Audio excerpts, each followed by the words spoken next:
ಈಗಾಗಲೇ ಭಕ್ತರು ಪಡಿತಾ ಇದ್ದಾರೆ. ಮತ್ತೊಂದು ಕಡೆಯಲ್ಲಿ ಸ್ವಾಮೀಜಿಯವರ ಕ್ರಿಯಾ ಸಮಾಧಿಯನ್ನು ನಡೆಸುವಂತಹ ಸ್ಥಳದಲ್ಲಿ ಕ್ರಿಯಾ ಸಮಾಧಿಗೆ ಬೇಕಾದಂತಹ ಸಿದ್ಧತೆಯನ್ನು ನಡೆಸಲಾಗ್ತಾ ಇದೆ. ಈಗ ಕ್ರಿಯಾ ಸಮಾಧಿ ಸ್ಥಳಕ್ಕೆ ಗೃಹ ಸಚಿವರಾಗಿರುವ ಎಂ.ಬಿ. ಪಾಟೀಲರು ಕೂಡ ಭೇಟಿ ನೀಡಿ ಅಲ್ಲಿಯ ಸಿದ್ಧತೆಗಳ ಪರಿಶೀಲನೆಯನ್ನು ನಡೆಸಿದ್ದಾರೆ. ಡಿ.ಸಿ.ಎಂ. ಪರಮೇಶ್ವರ್ ಅವರು ಹಾಗೂ ಗೃಹ ಸಚಿವರಾಗಿರುವ ಎಂ.ಬಿ. ಪಾಟೀಲರು ವೀಕ್ಷಣೆಯನ್ನು ನಡೆಸಿ ಕ್ರಿಯಾ ಸಮಾಧಿ ಸ್ಥಳವನ್ನು ವೀಕ್ಷಿಸಿರ್ತಕ್ಕಂಥದ್ದು. ಸಿದ್ಧಗಂಗಾ ಶ್ರೀಗಳ ಕ್ರಿಯಾ ಸಮಾಧಿ ಸ್ಥಳವನ್ನು ವೀಕ್ಷಣೆ ಮಾಡಿರ್ತಕ್ಕಂಥದ್ರ ಬಗ್ಗೆ ಮಾಹಿತಿ ಈಗ ಲಭ್ಯವಾಗ್ತಾ ಇರುವಂಥದ್ದು. ಯಾವ ರೀತಿಯಾದಂತಹ ಸಿದ್ಧತೆಗಳು ನಡೆದಿದ್ದಾವೆ, ಏನೇನು ಅಲ್ಲಿ ಆಗಬೇಕಾಗಿರ್ತಕ್ಕಂಥ ಕಾರ್ಯಗಳೇನು, ಯಾವ ರೀತಿಯಾದಂತಹ ಕೆಲಸಗಳಲ್ಲಿ ಮಾಡಬೇಕಾಗಿದೆ, ಇದಕ್ಕೆ ಬೇಕಾದಂತಹ ಸಿದ್ಧತೆಗಳ ಪರಿಶೀಲನೆಯನ್ನು ಎಂ.ಬಿ. ಪಾಟೀಲರು ಮತ್ತು ಡಿ.ಸಿ.ಎಂ. Doctor G. ಪರಮೇಶ್ವರ್ ಅವರು ನಡೆಸಿದ್ದಾರೆ. ಹಾಗೆಯೇ ವಿ. ಸೋಮಣ್ಣ ಅವರು ಕೂಡ ಜೊತೆಗೇ ಇದ್ದಾರೆ. ವಿ. ಸೋಮಣ್ಣ, ಎಂ.ಬಿ. ಪಾಟೀಲ್ ಮತ್ತು ಪರಮೇಶ್ವರ್ ಅವರು ಈ ಒಂದು ಕ್ರಿಯಾ ಸಮಾಧಿ ಸ್ಥಳವನ್ನು ವೀಕ್ಷಣೆ ಮಾಡಿದ್ದಾರೆ. ಅಲ್ಲಿ ಪರಿಶೀಲನೆಯನ್ನು ನಡೆಸಿರ್ತಕ್ಕಂತಹ ನಾಯಕರು ಯಾವ ರೀತಿಯಾದಂತಹ ತಯಾರಿಗಳಲ್ಲಿ ನಡೆದಿದ್ದಾವೆ ಮತ್ತು ಅಲ್ಲಿ ಬಹಳ ದೊಡ್ಡ ಪ್ರಮಾಣದಲ್ಲಿ ಜನ ಬರುವಂತಹ ನಿರೀಕ್ಷೆಯೂ ಕೂಡ ಇದ್ದೇ ಇರುತ್ತೆ. ಯಾಕಂದರೆ ಎಲ್ಲ ಭಕ್ತರಿಗೆ ಅಲ್ಲಿ ಅವಕಾಶ ಕೊಡದೇ ಇದ್ದರೂ ಕೂಡ ಒಂದಷ್ಟು ಪ್ರಮುಖರಂತೂ ಬಂದೇ ಬರ್ತಾರೆ. ಹಾಗೆ ಬರುವಂತಹ ಪ್ರಮುಖರ ಸಂಖ್ಯೆನೇ ಅದು 1000-2000 ಮೀರುವಂತಹ ಸಾಧ್ಯತೆ ಇದ್ದೇ ಇರುತ್ತೆ. ಹೀಗಾಗಿ ಆ ಸ್ಥಳದಲ್ಲಿ ಯಾವ ರೀತಿಯಾದಂತಹ ಭದ್ರತೆ ಇರಬೇಕು, ಯಾವ ರೀತಿಯಾಗಿ ಅಲ್ಲಿಯ ಅಚ್ಚುಕಟ್ಟುತನ ಇರಬೇಕು. ಯಾಕಂದರೆ ಇಡೀ ಅವರನ್ನು ಕಳುಹಿಸಿಕೊಡುವಂತಹ ಸಂದರ್ಭದಲ್ಲಿ, ಅವರನ್ನು ಕ್ರಿಯಾ ಸಮಾಧಿಯನ್ನು ಮಾಡುವಂತಹ ಸಂದರ್ಭದಲ್ಲಿ, ಅವರನ್ನು ಬಯಲೊಳಗೆ ಸೇರಿಸುವ ಸಂದರ್ಭದಲ್ಲಿ ಯಾವ ರೀತಿಯಾಗಿ ಅವರನ್ನು ಅಲ್ಲಿ ಕಳುಹಿಸಿಕೊಡುವಂಥದ್ದಕ್ಕೆ ಬೇಕಾದಂತಹ ವ್ಯವಸ್ಥೆಗಳು ಹೇಗೆ ಸಾಗಬೇಕಾಗಿದೆ ಅನ್ನುವಂಥದ್ದನ್ನು ಈಗ ವೀಕ್ಷಣೆ ಮಾಡಿದ್ದಾರೆ ಎಂ.ಬಿ. ಪಾಟೀಲ್ ಮತ್ತು ಡಾಕ್ಟರ್ ಜಿ. ಪರಮೇಶ್ವರ್ ಹಾಗೂ ವಿ. ಸೋಮಣ್ಣ ಅವರು ಅಲ್ಲಿಯ ಪರಿಶೀಲನೆಯನ್ನು ನಡೆಸಿದ್ದಾರೆ, ಸಿದ್ಧತೆಗಳ ಪರಿಶೀಲನೆಯನ್ನು ನಡೆಸಿದ್ದಾರೆ. ಹೀಗೆ ಸಿದ್ಧಗಂಗಾ ಶ್ರೀಗಳನ್ನು ನೋಡೋದಕ್ಕಾಗಿ, ಅವರ ದರ್ಶನವನ್ನು ಪಡೆಯೋದಕ್ಕಾಗಿ, ದೇವರ ದರ್ಶನವನ್ನು ಮಾಡೋದಕ್ಕಾಗಿ ಲಕ್ಷಾಂತರ ಸಂಖ್ಯೆಯಲ್ಲಿ ಜನಸಾಗರ ಹರಿದು ಬರ್ತಾ ಇರುವಂತಹ ದೃಶ್ಯ. ನಿನ್ನೆಯಿಂದಲೂ ಕೂಡ ಈ ಮೈಲುಗಟ್ಟಲೆ ಬರ್ತಾ ಇರುವಂತಹ ಜನರ ಸಂದಣಿ ಕಡಿಮೆ ಆಗಲೇ ಇಲ್ಲ. ಆ ಜನಸಂದಣಿ ಕಡಿಮೆ ಆಗಲೇ ಇಲ್ಲ. ದಣಿವರಿಯದೆ ತನ್ನ ಬದುಕನ್ನು ಸಾಗಿಸಿ 111 ವರ್ಷಗಳ ಕಾಲ ಜನರನ್ನು ಪೊರೆದ ಬಡವರಿಗೆ, ವಿಶೇಷವಾಗಿ ಅತ್ಯಂತ ಕಡು ಬಡವರಿಗೆ ಶಿಕ್ಷಣವನ್ನು ಕೊಡಿಸುವಂತಹ ಪ್ರಯತ್ನವನ್ನು ನಮ್ಮ ಹಳ್ಳಿಗಾಡಿನ ಅನೇಕ ಕುಟುಂಬಗಳು ಇವತ್ತು ಶಿಕ್ಷಣವನ್ನು ಪಡೆಯೋದಕ್ಕೆ ಅಥವಾ ಸಮಾಜದಲ್ಲಿ ತಲೆ ಎತ್ತಿ ಬದುಕೋದಕ್ಕೆ, ತನ್ನ ಬದುಕನ್ನು ಕಟ್ಟಿಕೊಳ್ಳೋದಕ್ಕೆ ಸಾಧ್ಯ ಆಗಬೇಕಂದ್ರೆ ಲಕ್ಷಾಂತರ ವಿದ್ಯಾರ್ಥಿಗಳ ಬದುಕನ್ನು ರೂಪಿಸಿದಂಥವರು ಡಾಕ್ಟರ್ ಶಿವಕುಮಾರ ಸ್ವಾಮೀಜಿಯವರು. ಹಾಗಾಗಿಯೇ ಇವತ್ತು ಆ ಲಕ್ಷಾಂತರ ಮಂದಿ ನಮ್ಮದೇ ಸಮಾಜವನ್ನು ಕಟ್ಟುವಂತಹ, ಅಂದರೆ ನಮ್ಮ ಒಟ್ಟು ವ್ಯವಸ್ಥೆಯನ್ನು ಕಟ್ಟುವಂತಹದರಲ್ಲಿ ತಮ್ಮನ್ನು ತೊಡಗಿಸಿಕೊಳ್ಳೋದಕ್ಕೂ ಕೂಡ ಸಾಧ್ಯವಾಗಿದೆ. ಬೇಲಿಮಠದ ಶ್ರೀಗಳು ಮಾತನಾಡ್ತಾ ಇದ್ದಾರೆ. ಆ ನೆಲೆಯಲ್ಲಿ ವಿಭೂತಿ, ರುದ್ರಾಕ್ಷಿ ಮತ್ತು ವ್ಯವಸ್ಥೆಗಳನ್ನೆಲ್ಲ ಅಲ್ಲಿ ತುಂಬಿ ಆ ಗೂಡನ್ನು ನಾವು ವಿಭೂತಿಗಳಿಂದ ಮುಚ್ಚುತ್ತೇವೆ. ಆಮೇಲೆ ಉಪ್ಪು ಮತ್ತು ಮರಳು ಮತ್ತು ವಿಭೂತಿ ಇವುಗಳಿಂದ ಆ ಸಮಾಧಿಯನ್ನು ಸಂಪೂರ್ಣವಾಗಿ ಬಿಲ್ಪತ್ರೆ ಮತ್ತು ಹೂಗಳಿಂದ ಆ ಸಮಾಧಿಯನ್ನು ಮುಚ್ಚುತ್ತೇವೆ. ಇದು 3 ಗಂಟೆಯಿಂದ ಅಲ್ಲಿ ಮೆರವಣಿಗೆ ಶುರುವಾಗ್ತದೆ. ಅಲ್ಲಿಂದ ಇಲ್ಲಿ ಬಂದು ತಲುಪೋದಕ್ಕೆ 4-4:15 ಆಗ್ತದೆ. ಆಮೇಲೆ 1:30 ಗಂಟೆ ವಿಧಿವಿಧಾನಗಳು. ಯಾವ ಮುಖವಾಗಿ ಯಾವತ್ತು ಉತ್ತರ ಮುಖಾನೆ. ಉಪ್ಪು ಹಾಕುವಂತ ವೈಶಿಷ್ಟ್ಯ ಯಾಕೆ ಆಗ್ತದೆ? ಅದು ಈ ಶರೀರದಲ್ಲಿ ಇರ್ತಕ್ಕಂಥ ನೀರಿನ ಅಂಶ ಇದೆಯಲ್ಲ, ಅದನ್ನ ಸಂಪೂರ್ಣವಾಗಿ ತೆಗೆದುಬಿಡ್ತದೆ. ಆ ದೃಷ್ಟಿಯಿಂದಲೇ ವಿಭೂತಿ ಮತ್ತು ಉಪ್ಪು ಹಾಕುವಂಥದ್ದು. ಎಷ್ಟು ಜನ ಸ್ವಾಮೀಜಿಗಳು? ಅದು ಇಷ್ಟು ಜನ ಅಂತ ಏನಿಲ್ಲ. ಅದಕ್ಕೆ ಸಂಬಂಧಪಟ್ಟಂತೆ ಸಿದ್ಧತೆಗಳೆಲ್ಲ ಈಗ ನಡೀತಾ ಇವೆ. ಇನ್ನು ಸ್ವಲ್ಪ ಹೊತ್ತಿಗೆ ಅದು ಕಿರಿಯ ಸ್ವಾಮೀಜಿಗಳ ಪಾತ್ರ ಏನಿರುತ್ತೆ? ಕಿರಿಯ ಸ್ವಾಮಿಗಳೇ ಅದನ್ನು ಮುಖ್ಯವಾಗಿ ನಿಂತು ಮಾಡಬೇಕಾದದ್ದು. ನಾವೆಲ್ಲ ಅದಕ್ಕೆ ಸಾಕ್ಷೀಕರಿಸ್ತೀವಿ. ಇದು ಬೇಲಿಮಠದ ಶ್ರೀಗಳು ಯಾವ ರೀತಿಯಾಗಿ ಈ ಒಂದು ಕ್ರಿಯಾ ಸಮಾಧಿಯ ವ್ಯವಸ್ಥೆಗಳು ಸಾಗತ್ತೆ ಅನ್ನೋದನ್ನು ವಿವರಿಸಿದರು. ಅಂದರೆ ಮೊದಲಿಗೆ ಆ ಲಿಂಗ ಶರೀರವನ್ನು ಸಮಾಧಿ ಸ್ಥಳದಲ್ಲಿಟ್ಟು ಅಲ್ಲಿ ವಿಭೂತಿಯಿಂದ ಅದನ್ನು ಮುಚ್ಚಲಾಗುತ್ತೆ. ನಂತರ ಉಪ್ಪು ಮತ್ತು ಮರಳನ್ನು ವಿಭೂತಿಯ ಜೊತೆಗೆ ಮಿಶ್ರಣ ಮಾಡಿ ಆ ವಿಭೂತಿಯಿಂದ ಅವರ ಲಿಂಗ ಶರೀರವನ್ನು ಸಂಪೂರ್ಣವಾಗಿ ಅಲ್ಲಿ ಮುಚ್ಚುವಂಥದ್ದು. ಲಿಂಗ ಶರೀರದ ಮೇಲೆ ಬಿಲ್ವ ಪತ್ರೆಯನ್ನು ಹಾಕಿ ಅದರ ಮೇಲ್ಗಡೆ ವಿಭೂತಿಯನ್ನು ತುಂಬುತ್ತಾ ಬರುವಂತಹದ್ದು. ಈ ಮೂಲಕ ಕ್ರಿಯಾ ಸಮಾಧಿಯನ್ನು ನಾವು ನೆರವೇರಿಸ್ತೀವಿ ಅನ್ನುವಂಥದ್ದನ್ನು, ಕ್ರಿಯಾ ಸಮಾಧಿ ಆಗುತ್ತೆ ಅನ್ನೋದರ ಬಗ್ಗೆ ಅವರು ತಿಳಿಸಿದರು. ಇದು ಅಂದರೆ ಸ್ವಾಮೀಜಿಯವರನ್ನು ಹೇಗೆ ಕ್ರಿಯಾ ಸಮಾಧಿ ಮಾಡಲಾಗುತ್ತೆ ಅನ್ನೋದರ ಬಗ್ಗೆ ಇರುವಂತಹ, ಅಂದರೆ ಅಲ್ಲಿ ಮುಖ್ಯವಾಗಿ ಬಸವಾದಿ ಶರಣರ ಈ ಒಂದು ವಚನಗಳನ್ನು ಹೇಳ್ತಾ ಆ ವಚನಗಳ ಮೂಲಕವಾಗಿ ಅವರ ಒಂದು ಕ್ರಿಯಾ ಸಮಾಧಿಯ ಪ್ರಕ್ರಿಯೆಯನ್ನು ನಡೆಸುವಂತಹದ್ದನ್ನು ಮಾಡಲಾಗುತ್ತೆ.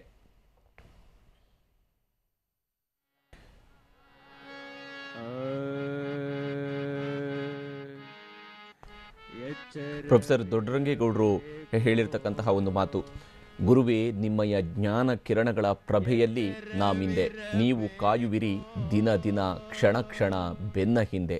ಬಹುಶಃ ಯಾವ ರೀತಿಯಲ್ಲಿ ಡಾಕ್ಟರ್ ಶಿವಕುಮಾರ ಸ್ವಾಮೀಜಿಯವರು ಒಬ್ಬೊಬ್ಬರನ್ನೂ ಕೂಡ ಪ್ರಭಾವಿಸಿದ್ದರು ಅನ್ನೋದಕ್ಕೆ ಇಂತಹ ಮಾತುಗಳು ಬಹಳ ಮುಖ್ಯವಾಗುತ್ತೆ.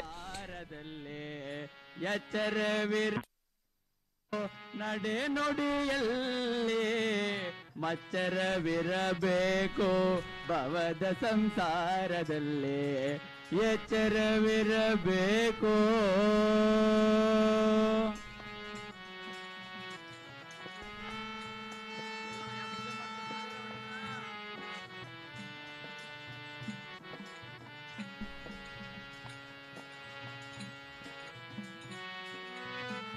ಹುಚ್ಚನಂತಿರಬೇಕು,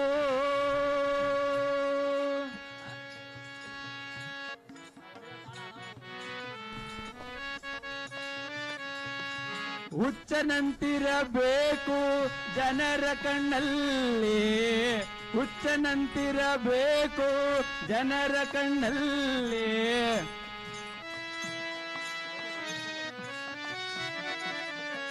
ಹುಚ್ಚನಂತಿರಬೇಕು ಜನರ ಕಣ್ಣಲ್ಲಿ, ಹುಚ್ಚನಂತಿರಬೇಕು ಜನರ ಕಣ್ಣಲ್ಲಿ.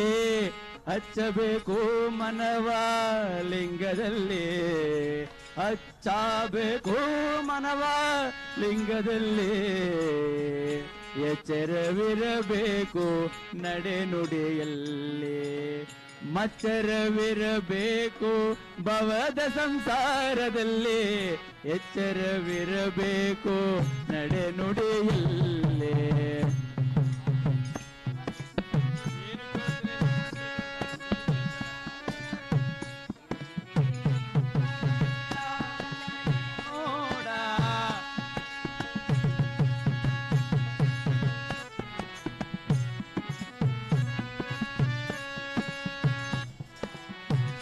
ಇಂತಿ ಗುಣಗಳುಳ್ಳಾತನೆ ನೋಡ, ಇಂತಿ ಗುಣಗಳುಳ್ಳ ಆತನೆ ನೋಡ. ಅಚ್ಚ ಶರಣ ಅಖಂಡೇಶ್ವರ, ಅಚ್ಚ ಶರಣ ಅಖಂಡೇಶ್ವರ. ಈಗಾಗಲೇ ಸಿದ್ಧಗಂಗಾ ಶ್ರೀಗಳನ್ನು ನೋಡೋದಕ್ಕೆ ಆಗಮಿಸ್ತಾ ಇರ್ತಕ್ಕಂತಹ ಭಕ್ತ ಸಾಗರವನ್ನು ನಾವು ಇಲ್ಲಿ ನೋಡ್ತಾ ಇದ್ವಿ. ನಾವು ಎರಡೂ ಕ್ಯಾಮರಾಗಳಲ್ಲಿ ನೋಡ್ತಾ ಇರುವಂತಹ ಈ ದೃಶ್ಯವನ್ನು ಗಮನಿಸಿದಾಗ ಇಷ್ಟೊಂದು ದೊಡ್ಡ ಸಂಖ್ಯೆಯಲ್ಲಿ ಭಕ್ತ ಸಾಗರ ಅಲ್ಲಿ ಹರಿದು ಬರ್ತಾ ಇದೆ ಅನ್ನೋದು ಗೋಚರ ಆಗುತ್ತೆ. ನಡೆದಾಡುವ ದೇವರು ಅಂತೇಳಿ ಯಾಕೆ ಅವರನ್ನು ಹೇಳ್ತಾರೆ ಅಂತ ಹೇಳೋದಕ್ಕೆ ಬಹುಶಃ ಇದೊಂದು ಉದಾಹರಣೆಯನ್ನು ಇಲ್ಲಿ ರಂಗಶಂಕರದ ಸುಷ್ಮಾ ರಾವ್ ಅನ್ನೋಂಥವರು ಬರೆದಿರ್ತಕ್ಕಂತಹ ಒಂದು ಮಾಹಿತಿಯನ್ನು, ಅಂದರೆ ಅವರ ಅನುಭವವನ್ನು ಒಂದು ಬರ್ಕೊಂಡಿದ್ದಾರೆ. ಅವರು ಅದರಲ್ಲಿ ಬರೆಯುವಂತಹ ಸಂದರ್ಭದಲ್ಲಿ ಯಾಕೆ ಅವರನ್ನು ನಡೆದಾಡುವ ದೇವರು ಅಂತ ಹೇಳಿ ಕೊಂಡಾಡುವಂತಹದ್ದು ಭಕ್ತರು ಅನ್ನೋದಕ್ಕೆ ಬಹುಶಃ ಈ ಮಾತು ಕೂಡ ಬಹುಶಃ ದೇವರು ಮಾತ್ರ ಇಂತಹ ಯೋಚನೆಗಳನ್ನು, ಭೇದ ಭಾವ ಇಲ್ಲದಂತಹ ಯೋಚನೆಯನ್ನು ಹೊಂದಿರೋದಕ್ಕೆ ಸಾಧ್ಯ ಅಂತೇಳಿ ಅನಿಸುತ್ತೆ. ಇಲ್ಲಿ ಸುಷ್ಮಾ ರಾವ್ ಅವರು ಬರೀತಕ್ಕಂತಹ ಈ ಸಾಲುಗಳು ಈ ರೀತಿಯಾಗಿ ಹೋಗ್ತವೆ. ಅಂದರೆ ಅವರು ಇಂಗ್ಲೀಷ್ನಲ್ಲಿ ಬರ್ತಿದ್ದಾರೆ, ಅದನ್ನು ನಾನು ಕನ್ನಡದಲ್ಲಿ ವಿವರಿಸ್ತಾ ಹೋಗ್ತೀನಿ. ನಾನು ಆವಾಗ ಸುಮಾರು 13 ವರ್ಷ ವಯಸ್ಸಿನ ಹುಡುಗಿಯಾಗಿದ್ದೆ. ನಾವೆಲ್ಲರೂ ಕೂಡ ಶಿವಗಂಗೆಯ ಒಂದು ಶಾಲೆಯಿಂದ ನಾವು ಒಂದು ಟ್ರಕ್ಕಿಂಗ್ಗೆ ಅಂತೇಳಿ ಹೋಗಿದ್ವಿ. ಟ್ರಕ್ಕಿಂಗ್ ಮುಗಿಸಿ ನಾವು ಬರುವಂತಹ ಸಂದರ್ಭದಲ್ಲಿ ನಾವು ಸಿದ್ಧಗಂಗೆ ಮಠಕ್ಕೆ ಮಧ್ಯಾಹ್ನದ ಊಟಕ್ಕಾಗಿ ನಾವು ತೆರಳಿದ್ವಿ. ನಮ್ಮಲ್ಲಿ ಕೆಲ ಹುಡುಗಿಯರನ್ನು ಸಪ್ರೇಟಾಗಿ ಊಟ ಮಾಡೋದಕ್ಕೆ ಒಂದು ಸಪ್ರೇಟಾಗಿ ಪ್ರತ್ಯೇಕವಾದಂತಹ ಏರಿಯಾದಲ್ಲಿ ನಿಲ್ಲೋದಕ್ಕೆ ಹೇಳಿದರು. ಪ್ರತ್ಯೇಕವಾಗಿ ನೀವು ನಿಲ್ಲಿ ಅನ್ನೋದನ್ನು ಹೇಳಿದರು. ಉಳಿದವರೆಲ್ಲರೂ ಕೂಡ ಒಂದು ಕಡೆಯಲ್ಲಿ ಭೋಜನವನ್ನು ಸ್ವೀಕರಿಸ್ತಿದ್ರೆ ನಮ್ಮನ್ನು ಪ್ರತ್ಯೇಕವಾಗಿ ನಿಲ್ಲೋದಕ್ಕೆ ಹೇಳಿದರು ಅಂತೇಳಿ. ಅಷ್ಟೊತ್ತಿಗೆ ಒಬ್ಬರು ವಯಸ್ಸಾದ ಸ್ವಾಮೀಜಿ ತನ್ನ ಶಿಷ್ಯಂದಿರ ಜೊತೆಗೆ ಅಲ್ಲಿಗೆ ನಡ್ಕೊಂಡು ಬಂದರು. ಮತ್ತು ಹಾಗೆ ನಡ್ಕೊಂಡು ಬಂದಂತಹ ಆ ಸ್ವಾಮೀಜಿ ನಮ್ಮ ಹತ್ರ ಕೇಳಿದರು, ನೀವು ಯಾಕೆ ಸ್ವಲ್ಪ ಹುಡುಗಿರು ಮಾತ್ರ ನೀವು ಯಾಕೆ ಇಲ್ಲಿ ನಿಂತಿದ್ದೀರಿ, ಸಪ್ರೇಟಾಗಿ ಯಾಕೆ ನಿಂತಿದ್ದೀರಿ ಅನ್ನುವಂತಹ ಮಾತನ್ನು, ಅದು ಹೊರಗಡೆ ನೀವು ಯಾಕೆ ಹೊರಗಡೆ ನಿಂತಿದ್ದೀರಿ ಅನ್ನುವಂತಹ ಮಾತನ್ನು ಸ್ವಾಮೀಜಿ ಕೇಳಿದ್ರಂತೆ. ಆಗ ಆ ಹೆಣ್ಣುಮಕ್ಕಳು ಹೇಳ್ತಾರೆ, ನಾವು ತಿಂಗಳ ಮುಟ್ಟಿನಲ್ಲಿದ್ದೀವಿ, ಆ ಕಾರಣಕ್ಕಾಗಿ ನಾವು ಅಲ್ಲಿಗೆ ಬರೋದಕ್ಕೆ ಆಗೋದಿಲ್ಲ, ನಮ್ಮನ್ನು ಇಲ್ಲಿ ನಿಲ್ಲಿಸಿದ್ದಾರೆ ಅನ್ನುವಂತಹ ಮಾತನ್ನು ಆಗ ಅವರು ಸ್ವಾಮೀಜಿಯವರಿಗೆ ಹೇಳಿದ್ರಂತೆ. ಆಗ ಸ್ವಾಮೀಜಿಯವರು ಬಹಳ ನೋವಿನಿಂದ ಒಂದು ಮಾತನ್ನು ಹೇಳ್ತಾರಂತೆ, ಮತ್ತು ಅವರು ಬಹಳ ಕಾಳಜಿಯನ್ನು ವಹಿಸಿ ಆ ಮಾತನ್ನು ಹೇಳ್ತಾರಂತೆ. ಇದೆಲ್ಲವೂ ಕೂಡ ನೈಸರ್ಗಿಕವಾಗಿರ್ತಕ್ಕಂತಹ ಪ್ರಕ್ರಿಯೆ, ಇದರಲ್ಲಿ ಮುಚ್ಚಿಡುವಂಥದ್ದು ಏನೂ ಇಲ್ಲ. ಹಾಗೆಯೇ ಇದರ ಬಗ್ಗೆ ನೀವು ತಲೆ ತಗ್ಗಿಸುವಂಥದ್ದು ಕೂಡ ಏನೂ ಇಲ್ಲ. ನೀವು ಬಂದು ನಮ್ಮ ಜೊತೆಗೆ ಸೇರಿಕೊಳ್ಳಿ, ಎಲ್ಲರೂ ಏನು ಊಟ ಮಾಡ್ತಾ ಇದ್ದಾರೆ ಅವರ ಜೊತೆಗೇ ನೀವು ಸೇರಿಕೊಳ್ಳಿ ಅನ್ನುವಂತಹ ಮಾತನ್ನು ಹೇಳ್ತಾರಂತೆ. ಅದಾದ ಮಾತ್ರ ಸಣ್ಣಗೆ ನಗ್ತಾ ಪ್ರೀತಿಯಿಂದ ನಗುತ್ತಾ ಅವರು ಹೇಳ್ತಾರೆ, ನೀವು ಹೆಣ್ಣು ಮಕ್ಕಳು ಯಾವ ಕಾರಣಕ್ಕಾಗಿಯೂ ಕೂಡ ಇಂತಹ ವಿಚಾರಗಳಲ್ಲಿ ನೀವು ಬೇಸರವನ್ನು ಹೊಂದಿರೋದಾಗಲಿ ಅಥವಾ ನಾಚಿಕೆಯನ್ನು ಹೊಂದಿರೋದಾಗಲಿ ಅಥವಾ ತಲೆ ತಗ್ಗಿಸುವಂಥದ್ದಾಗಲಿ ಏನನ್ನು ಕೂಡ ಮಾಡಬೇಕಾಗಿಲ್ಲ. ನಿಮ್ಮ ದೇಹದ ಬಗ್ಗೆ ನೀವು ಪ್ರೌಡ್ ಆಗಿರಿ ಅಂತೇಳಿ, ಅಂದರೆ ನೀವು ಹೆಮ್ಮೆಯಿಂದ ಇರಿ, ಅದರ ಬಗ್ಗೆ ನೀವು ಮುಚ್ಚಿಡುವಂಥದ್ದು ಏನೂ ಇಲ್ಲ ಅನ್ನುವಂಥದ್ದನ್ನು ಅವರು ಹೇಳಿ ಮುಂದಕ್ಕೆ ಸಾಗಿದ್ರಂತೆ. ಈ ಮೂಲಕ ಅವರ ಮಾತನ್ನು ಕೇಳಿದ ನಂತರ ಅವರನ್ನು ಏನು ಹೇಳಬೇಕು ಅಂತ ನಮಗೆ ಅವತ್ತು ಗೊತ್ತಾಗಿರಲಿಲ್ಲ. ಆದರೆ ಅವರು ನಿಜಕ್ಕೂ ಕೂಡ ನಡೆದಾಡುವ ದೇವರು ಅನ್ನುವಂಥದ್ದು ಆ ನಮ್ಮ ಎಳೆಯ ಮನಸ್ಸುಗಳಲ್ಲಿ ಅವತ್ತೇ ಮೂಡಿತ್ತು, ಅಚ್ಚೊತ್ತಿತ್ತು. ಅವರು ನಡೆದಾಡುವ ದೇವರು ಅನ್ನುವಂಥದ್ದು ಇದೇ ರೀತಿಯಾದಂತಹ ಅವರೊಬ್ಬರ ಎಲ್ರಿಗೂ ಕೂಡ ಆದರ್ಶವಾಗಿ ಕಾಣ್ತಾರೆ ಅನ್ನುವಂಥದ್ದನ್ನು ಸುಷ್ಮಾ ರಾವ್ ಅವರು, ರಂಗಶಂಕರದ ಸುಷ್ಮಾ ರಾವ್ ಅವರು ಬರ್ಕೊಂಡಿರ್ತಕ್ಕಂತಹ ಒಂದು ಬರಹ ಇದು. ಅಂದರೆ ಯಾವ ರೀತಿಯಾಗಿ ಅಂದರೆ ಇವತ್ತು ನಮ್ಮ ಧಾರ್ಮಿಕ ವ್ಯವಸ್ಥೆಯ ಒಳಗಡೆ ಇಂತಹ ವಿಚಾರಗಳಿಗೆ ಬಂದಾಗ ಸಪ್ರೇಟ್ ಆಗಿಡುವಂಥದ್ದು, ಹೆಣ್ಣುಮಕ್ಕಳನ್ನು ಸಪ್ರೇಟ್ ಆಗಿಡುವಂತಹದ್ದು, ನೀವು ಬರಬಾರ್ದು, ಮೈಲಿಗೆ ಆಗಿದೆ, ಈ ರೀತಿಯಾದಂತಹ ಮಾತುಗಳನ್ನು ಹೇಳೋದ್ರ ಮೂಲಕವಾಗಿ ಪಕ್ಕಕ್ಕೆ ಸರಿಸುವಂತಹ ಪ್ರಯತ್ನ ನಡೀತಾ ಇದ್ದರೆ, ಬಸವಾದಿ ಶರಣರು ಹಾಕಿಕೊಟ್ಟಿರುವಂತಹ ದಾರಿಯಲ್ಲಿ ನಡೆದಾಡುವ ದೇವರು ಅದನ್ನು ಅನುಷ್ಠಾನವಾಗಿ, ಯಾಕೆಂದರೆ ಅನೇಕರು ಇದನ್ನು ಬಸವಾದಿ ಶರಣರು ಹೇಳಿರ್ತಕ್ಕಂತಹ ವೈಜ್ಞಾನಿಕ ಮನೋಭಾವವನ್ನು, ನೈಸರ್ಗಿಕ ಪ್ರಕ್ರಿಯೆಯನ್ನು ಒಪ್ಪಿಕೊಳ್ಳುವಂತಹದ್ದನ್ನು ಕೇವಲ ಬಾಯಿ ಮಾತಿನಲ್ಲಿ ಹೇಳ್ತಾರೆ, ಆದರೆ ಅದನ್ನು ಪಾಲನೆ ಮಾಡೋದಿಲ್ಲ. ಆದರೆ ಸ್ವಾಮೀಜಿ ಹಾಗಲ್ಲ, ಅದನ್ನು ಪಾಲನೆಯ ಮೂಲಕ, ಅನುಷ್ಠಾನದ ಮೂಲಕ ಜಾರಿಗೊಳಿಸಿದಂಥವರಲ್ಲಿ ಡಾಕ್ಟರ್ ಶಿವಕುಮಾರ ಸ್ವಾಮೀಜಿಯವರು. ಆ ಕಾರಣಕ್ಕಾಗಿ ಆ ಹೆಣ್ಣು ಮಕ್ಕಳನ್ನು ನೀವು ಪ್ರತ್ಯೇಕವಾಗಿ ನಿಲ್ಲಬೇಕಾದ ಅವಶ್ಯಕತೆ ಇಲ್ಲ, ಬನ್ನಿ ಸಹಭೋಜನದಲ್ಲಿ ನೀವು ಕೂಡ ಭಾಗಿಯಾಗಿ ಎಲ್ಲರ ಜೊತೆಗೆ ಕೂತ್ಕೊಂಡು ನೀವು ಅನ್ನ ಸ್ವೀಕರಿಸ್ಬೋದು. ಇದೆಲ್ಲವೂ ಕೂಡ ಸಹಜ ಪ್ರಕ್ರಿಯೆ, ಇದರಲ್ಲಿ ತಲೆ ತಗ್ಗಿಸುವಂಥದ್ದಾಗಲಿ ಅದನ್ನ ನಾಚಿಕೆ ಪಟ್ಟುಕೊಳ್ಳುವಂಥದ್ದಾಗಲಿ ಏನೂ ಇಲ್ಲ ಅನ್ನುವಂತಹ ಧೈರ್ಯ ತುಂಬುವ ಮನಸ್ಥಿತಿ ಇದೆಯಲ್ಲ ಓರ್ವ ಧಾರ್ಮಿಕ ನಾಯಕನಾಗಿ. ಯಾಕಂದರೆ ಒಬ್ಬ ಸ್ವಾಮೀಜಿಯಾಗಿ ಆ ಮಾತುಗಳನ್ನು ಹೇಳೋದಿದೆಯಲ್ಲ, ಅದರ ಇಂಪ್ಯಾಕ್ಟ್, ಅದರ ಪರಿಣಾಮಗಳು ಅತ್ಯಂತ ಬೇರೆ ಸ್ವರೂಪದ್ದು. ನೀವು ನಿಮ್ಮ ದೇಹದ ಬಗ್ಗೆ ನಿಮ್ಮಲ್ಲಿ ಗೌರವ ಇರಲಿ, ಅದರ ಬಗ್ಗೆ ಹೆಮ್ಮೆ ಪಡಿ, ನಿಮ್ಮ ದೇಹದಲ್ಲಿ ಆಗುವಂತಹ ಬದಲಾವಣೆಗಳ ಬಗ್ಗೆಯೂ ಕೂಡ ನೀವು ಹೆಮ್ಮೆ ಪಡಿ, ಅದರ ಬಗ್ಗೆ ನಿಮ್ಮಲ್ಲಿ ಗೌರವ ಇರಲಿ ಅನ್ನುವಂತಹ ವೈಜ್ಞಾನಿಕ ಮನೋಭಾವವನ್ನು ರೂಢಿಸಿಕೊಂಡಂತಹ ಕಾರಣದಿಂದಾಗಲಿನಷ್ಟೇ ಸ್ವಾಮೀಜಿ ಈ ಮಾತುಗಳನ್ನು ಹೇಳೋದಕ್ಕೆ ಕೂಡ ಸಾಧ್ಯ ಆಗಿರುವಂಥದ್ದು. ಈ ಮೂಲಕವಾಗಿ ಅವರು ಯಾವ ರೀತಿಯಾಗಿ ಪ್ರತಿಯೊಬ್ಬರನ್ನು ಕೂಡ ಪ್ರಭಾವಿಸುವಂತಹ ಓರ್ವ ವ್ಯಕ್ತಿತ್ವವಾಗಿ ಡಾಕ್ಟರ್ ಶಿವಕುಮಾರ ಸ್ವಾಮೀಜಿಯವರು ತಮ್ಮ ಬದುಕನ್ನು ರೂಪಿಸಿಕೊಂಡಿದ್ರು ಮತ್ತು ರೂಢಿಸಿಕೊಂಡಿದ್ರು ಮತ್ತು ಅದನ್ನು ಅನುಷ್ಠಾನದಲ್ಲಿ ಕೇವಲ ಅದನ್ನು ಹೇಳುವಂಥದ್ದಲ್ಲ, ಅದನ್ನು ಅನುಷ್ಠಾನಗೊಳಿಸುವಂತಹದ್ದು, ಅದನ್ನು ಜಾರಿಗೊಳಿಸ್ತಕ್ಕಂತಹದ್ದು. ಆ ಮೂಲಕವಾಗಿ ಸಮಾಜದಲ್ಲಿನ ಒಂದು ಸಮಾನತೆಯನ್ನು ಕಾಪಾಡುವಂತಹ ಪ್ರಯತ್ನವನ್ನು ಯಾಕೆಂದರೆ ಮಠದ ಸ್ವಾಮೀಜಿಗಳು ಇದನ್ನು ಕಾಪಾಡುವಂತಹ ಪ್ರಯತ್ನವನ್ನು ಮಾಡಿದಾಗಷ್ಟೇ ಅದು ಭಕ್ತರಲ್ಲಿ ಬಹಳ ದೊಡ್ಡ ಪರಿಣಾಮವನ್ನು ಬೀರೋದಕ್ಕೆ ಸಾಧ್ಯ ಆಗುತ್ತೆ. ಆ ಕೆಲಸವನ್ನು ಡಾಕ್ಟರ್ ಶಿವಕುಮಾರ ಸ್ವಾಮೀಜಿಯವರು ಮಾಡ್ತಾ ಬಂದಿರುವಂಥದ್ದು. ಅದೇ ಕಾರಣಕ್ಕಾಗಿ ಅಲ್ವೇ ನಾವೆಲ್ಲರೂ ಕೂಡ ಅವರನ್ನು ನಡೆದಾಡುವ ದೇವರು ಅಂತೇಳಿ ಕರೆಯುವಂಥದ್ದು. ಯಾಕಂದರೆ ಆದರೆ ಅವರಲ್ಲಿ ನಾನೊಬ್ಬ ದೇವರು ಅನ್ನುವಂತಹ ಮನೋಭಾವ ಇರಲಿಲ್ಲ. ಅದಕ್ಕೇ ಬಳುವಾರ್ ಮೊಹಮ್ಮದ್ ಕುಂಜಿಯವರೊಂದು ಮಾತನ್ನು ಬರೀತಾರೆ, ತುಮಕೂರಿನಲ್ಲಿ ನಮ್ಮದೇ ಒಂದು ಬ್ಯಾಂಕ್ನ ಶಾಖೆಯನ್ನು ಇನಾಗ್ರೇಷನ್ ಮಾಡೋದಕ್ಕಾಗಿ, ಅದನ್ನು ಉದ್ಘಾಟಿಸೋದಕ್ಕಾಗಿ ಸ್ವಾಮೀಜಿಯವರು ಬಂದಾಗ ನೀವು ಎಷ್ಟು ಒಳ್ಳೆಯವರು ಸರ್ ಅಂತ ಹೇಳ್ತಾರಂತೆ ಬಳುವಾರ್ ಮೊಹಮ್ಮದ್ ಕುಂಜಿಯವರು. ಆವಾಗ ಸ್ವಾಮೀಜಿಯವರು ಹೇಳ್ತಾರಂತೆ, ನಾನು ಒಬ್ಬ ಮನುಷ್ಯ ಹೇಗೆ ಬದುಕಿರಬೇಕಲ್ಲ ಹಾಗೆ ಬದುಕ್ತಾ ಇದ್ದೀನಿ ಅಷ್ಟೇ ಅಂಥೇಳಿ. ಅಂದರೆ ಅವರೇನೋ ತನ್ನಲ್ಲೇನೋ ವಿಶೇಷತೆ ಇದೆ, ತಾನೇನೋ ಅದ್ಭುತವನ್ನು ಸಾಧಿಸ್ತಾ ಇದ್ದೀನಿ, ನಾನೋರ್ವ ಸಾಧಕ, ಈ ಮಾತುಗಳು ಅವರಲ್ಲಿ ವ್ಯಕ್ತ ಆಗಲಿಲ್ಲ. ಬದಲಿಗೆ ನಾನೋರ್ವ ಮನುಷ್ಯ ಹೇಗೆ ಬದುಕಬೇಕೋ ಹಾಗೆ ಬದುಕ್ತಾ ಇದ್ದೀನಿ. ಅಂದರೆ ಮನುಷ್ಯರಾಗಿದ್ದರೆ ಇದೆಲ್ಲವೂ ಕೂಡ, ಮನುಷ್ಯನಾಗಿ ಯೋಚನೆ ಮಾಡಿದಾಗ ಇವೆಲ್ಲವೂ ಕೂಡ ಸಾಧ್ಯ ಅಂತೇಳಿ. ಆದರೆ ನಾವು ಉಳಿದ ಮನುಷ್ಯರೆಲ್ಲರೂ ಕೂಡ ಮನುಷ್ಯರಾಗೋದಕ್ಕೆ ಪ್ರಯತ್ನನೇ ಪಡೋದೇ ಇರುವಂತಹ ಕಾರಣಕ್ಕಾಗಿಯೇ ನಾವು ಮನುಷ್ಯರಾಗಿ ಬದುಕಿದಂಥವರು ಕೂಡ ನಮಗೆ ದೇವರಾಗಿ ಕಾಣ್ತಾರೆ. ಯಾಕಂದರೆ ದೇವರು ಕೂಡ ಈ ರೀತಿಯಾಗಿಯೇ ಇರಬೇಕು, ಶಿವಕುಮಾರ ಸ್ವಾಮೀಜಿಯವರ ರೀತಿಯಲ್ಲಿಯೇ ದೇವರು ಕೂಡ ಇರಬೇಕು. ಯಾಕಂದರೆ ಎಲ್ಲವನ್ನೂ ಕೂಡ ಪ್ರೀತಿಸುವ, ಎಲ್ಲರನ್ನೂ ಪ್ರೇಮದಿಂದ ನೋಡುವಂತಹ ಆ ಮನೋಭಾವ ಇದೆಯಲ್ಲ, ಅದಿದ್ದಾಗಷ್ಟೇ ದೇವರಾಗೋದಕ್ಕೆ ಸಾಧ್ಯವೇನೋ. ಆ ದೇವರನ್ನು ನಾವು ಕಂಡಿರುವಂತಹದ್ದು ನಡೆದಾಡುವ ದೇವರಲ್ಲಿ, ಡಾಕ್ಟರ್ ಶಿವಕುಮಾರ ಸ್ವಾಮೀಜಿಯವರಲ್ಲಿ. ಈ ಕಾರಣಕ್ಕಾಗಿ ಇವತ್ತು ಭಕ್ತ ಸಾಗರ, ಜನಸಾಗರ ಇವತ್ತು ಹರಿದು ಬರ್ತಾ ಇರುವಂಥದ್ದು. ಲಕ್ಷಾಂತರ ಜನ ರಾತ್ರಿಯ ಚಳಿಗೂ ಲೆಕ್ಕಿಸಲಿಲ್ಲ, ಬೆಳಗಿನ ಬಿಸಿಲಿಗೂ ಲೆಕ್ಕಿಸಲಿಲ್ಲ. ಜನ ಬರ್ತಾನೆ ಇದ್ದಾರೆ, ಆ ಬಿಸಿಲಿನಲ್ಲೂ ಕೂಡ ನಿಂತಿದ್ದಾರೆ, ರಾತ್ರಿಯ ಚಳಿಯಲ್ಲಿ ನಡುಗುತ್ತಲೂ ಕೂಡ ಬಂದಿದ್ದಾರೆ. ನಿನ್ನೆ ಸಂಜೆಯಿಂದ ಯಾವಾಗ ಸಾರ್ವಜನಿಕ ದರ್ಶನದ ವ್ಯವಸ್ಥೆ ಶುರುವಾಯಿತು, ಅಲ್ಲಿಂದ ನಂತರ ಎಲ್ಲೂ ಯಾವ ಕ್ಷಣದಲ್ಲೂ ಕೂಡ ಕಿಲೋಮೀಟರ್ ಗಟ್ಟಲೆ ನಿಂತಿದ್ದಂತಹ ಸಾಲು ಕರಗಲೇ ಇಲ್ಲ.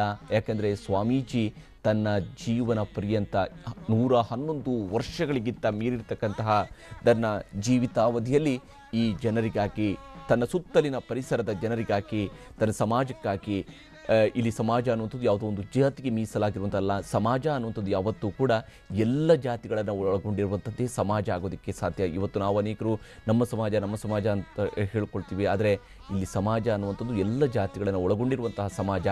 ಆ ಸಮಾಜಕ್ಕೆ ಬೇಕಾದಂತಹ ಕೆಲಸವನ್ನು ಎಲ್ಲ ಧರ್ಮಗಳನ್ನು ಮೀರಿ, ಜಾತಿಗಳನ್ನು ಮೀರಿ, ಆ ಎಲ್ಲೆಗಳನ್ನೆಲ್ಲವೂ ಕೂಡ ಮೀರಿ, ಆ ಎಲ್ಲೆಗಳ ಹೊಟ್ಟನ್ನು ತೂರಿ, ನಂತರ ಜಾತಿಯ ಹೊಟ್ಟನ್ನು ತೂರಿ ಅವರು ಎಲ್ಲರನ್ನೂ ವ್ಯಾಪಿಸಿರುವಂಥದ್ದು. ಅಲ್ಲಿ ಎಲ್ಲ ಜಾತಿಯ ಮಕ್ಕಳು ಕೂಡ ಓದ್ತಿರು. ಒಂದೇ ಒಂದು ವಿಚಾರ ಏನೆಂದರೆ, ಅಲ್ಲಿ ಬಡ ಮಕ್ಕಳು ಓದ್ತಾ ಇದ್ರು, ಬಡವರು ಅಲ್ಲಿಗೆ ಬರ್ತಾಯಿದ್ರು. ಒಂದು ಹೊತ್ತಿನ ಊಟಕ್ಕೆ, 2 ಹೊತ್ತಿನ ಊಟಕ್ಕೆ ನೆಮ್ಮದಿಯಾಗಿ ಊಟ ಮಾಡೋದಕ್ಕೆ ಸಾಧ್ಯ ಆಗೋದಿಲ್ಲ ಅಂತೇಳಿಯುವಂತಹ ಮನೆಗಳ ಪರಿಸ್ಥಿತಿ ಏನಿತ್ತು, ಅಂತಹವರ ಮಕ್ಕಳು ವಿಶೇಷವಾಗಿ ಇಲ್ಲಿ ಅಧ್ಯಯನಕ್ಕಾಗಿ, ಅಲ್ಲಿ ಓದಿಗಾಗಿ, ತಮ್ಮ ಬದುಕನ್ನು ರೂಪಿಸಿಕೊಳ್ಳುವಂತಹ ನಿಟ್ಟಿನಲ್ಲಿ ಬಂದಂತಹ ಮಕ್ಕಳಿಗೆ ಆಸರೆಯಾದರು. ಕೇವಲ ಮಠ ಒಂದು ಆಶ್ರಯ ತಾಣ ಆಗಲಿಲ್ಲ, ಬದಲಿಗೆ ಅಲ್ಲಿ ತಾಯಿಯಂತೆ ಪೊರೆಯುವ ದೇವರಿದ್ದರು. ತಾಯಿಯೇ ದೇವರು ಅನ್ನುವಂತಹ ರೀತಿಯಂತಹ ದೇವರು ಶಿವಕುಮಾರ ಸ್ವಾಮೀಜಿಯವರಿದ್ದರು. ಅವರಲ್ಲಿ ಮಾತೃ ವಾತ್ಸಲ್ಯ ಇತ್ತು. ಸರ್ವ ಸಂಘ ಪರತ್ಯಾಗಿ ಆದರೂ ಕೂಡ ಇಡೀ ಸಮಾಜವನ್ನೇ ತನ್ನ ಕುಟುಂಬವಾಗಿ, ಎಲ್ಲ ಮಕ್ಕಳನ್ನೇ ತನ್ನ ಮಕ್ಕಳಾಗಿ ನೋಡಿದಂತಹ ಓರ್ವ ಮಹಾಮಹಿಮನಾಗಿಯೂ ಕೂಡ ಡಾಕ್ಟರ್ ಶಿವಕುಮಾರ ಸ್ವಾಮೀಜಿಯವರು ನಮ್ಮ ಕಣ್ಣ ಮುಂದೆ ಇದ್ದರು. ಮತ್ತು ಅದೇ ಕಾರಣಕ್ಕಾಗಿ ಇವತ್ತು ನಮ್ಮ ಕಣ್ಣ ಮುಂದೆ ಈ ದೃಶ್ಯ ಕಂಡು ಬರ್ತಾ ಇರುವಂಥದ್ದು. ಕರಗದ ಜನಸಾಗರವನ್ನು ನಾವು ನೋಡ್ತಾ ಇರುವಂಥದ್ದು. ಸ್ವಾಮೀಜಿಯವರ ದರ್ಶನವನ್ನು ಪಡಿಬೇಕು, ಒಂದು ಕ್ಷಣಕ್ಕೆ ನಮ್ಮ ಕಣ್ಣುಗಳಲ್ಲಿ ಅವರನ್ನು ತುಂಬಿಕೊಳ್ಬೇಕು, ಅವರ ಈ ಲಿಂಗ ಶರೀರವನ್ನು ತುಂಬಿಕೊಡಬೇಕು. ಯಾಕೆಂದರೆ ಅವರ ಮಾತುಗಳನ್ನು ಆಲಿಸಿದ್ದಾರೆ, ಅವರ ಪ್ರವಚನಗಳನ್ನು ಕೇಳಿದ್ದಾರೆ, ಅವರ ಭಾಷಣಗಳನ್ನು ಕೇಳಿದ್ದಾರೆ, ಅವರ ಪ್ರೀತಿಯನ್ನು ಕಂಡಿದ್ದಾರೆ, ಅವರ ಪ್ರೀತಿಯನ್ನು ಉಂಡಿದ್ದಾರೆ.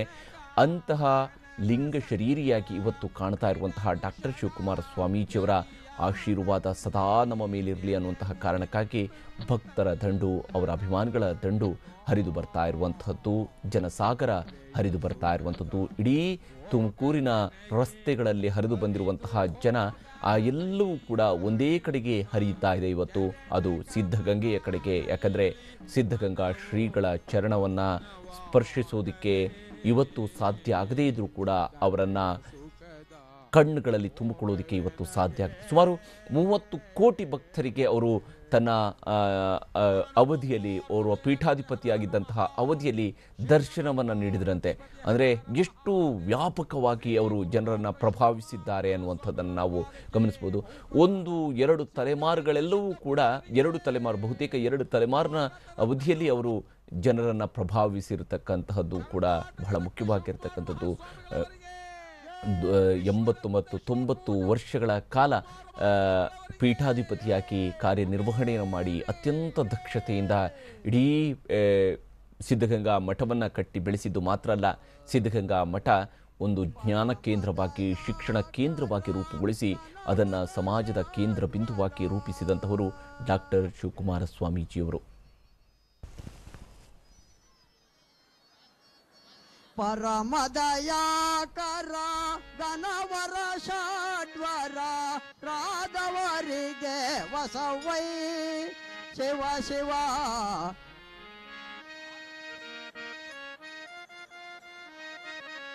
ರಾಧವರಿಗೆ ವಸವೈ ಶಿವ ಶಿವ ಗುರು ಮಲ್ಲೇಶ್ವರ ನಿಮ್ಮ ಮಹಿಮೆಯನು ಬಣ್ಣಿಸಲಾಗಳವೈ ಶಿವ ಶಿವ ಗುರು ಮಲ್ಲೇಶ್ವರ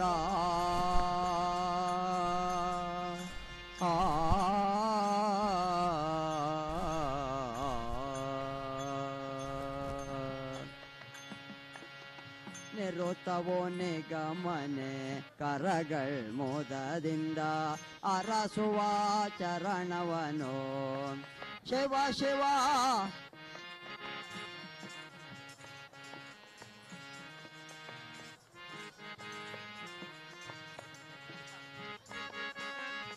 ನಿರುತವೋ ನಿಗಮನೆ ಕರಗಳ್ ಮೋದದಿಂದ ಅರಸುವ ಚರಣವನು ಶಿವ ಶಿವ ನರ ಮಾತ್ರನೋ ಕಂಜರಗಿದೋ ಮಾತ್ರದೇ.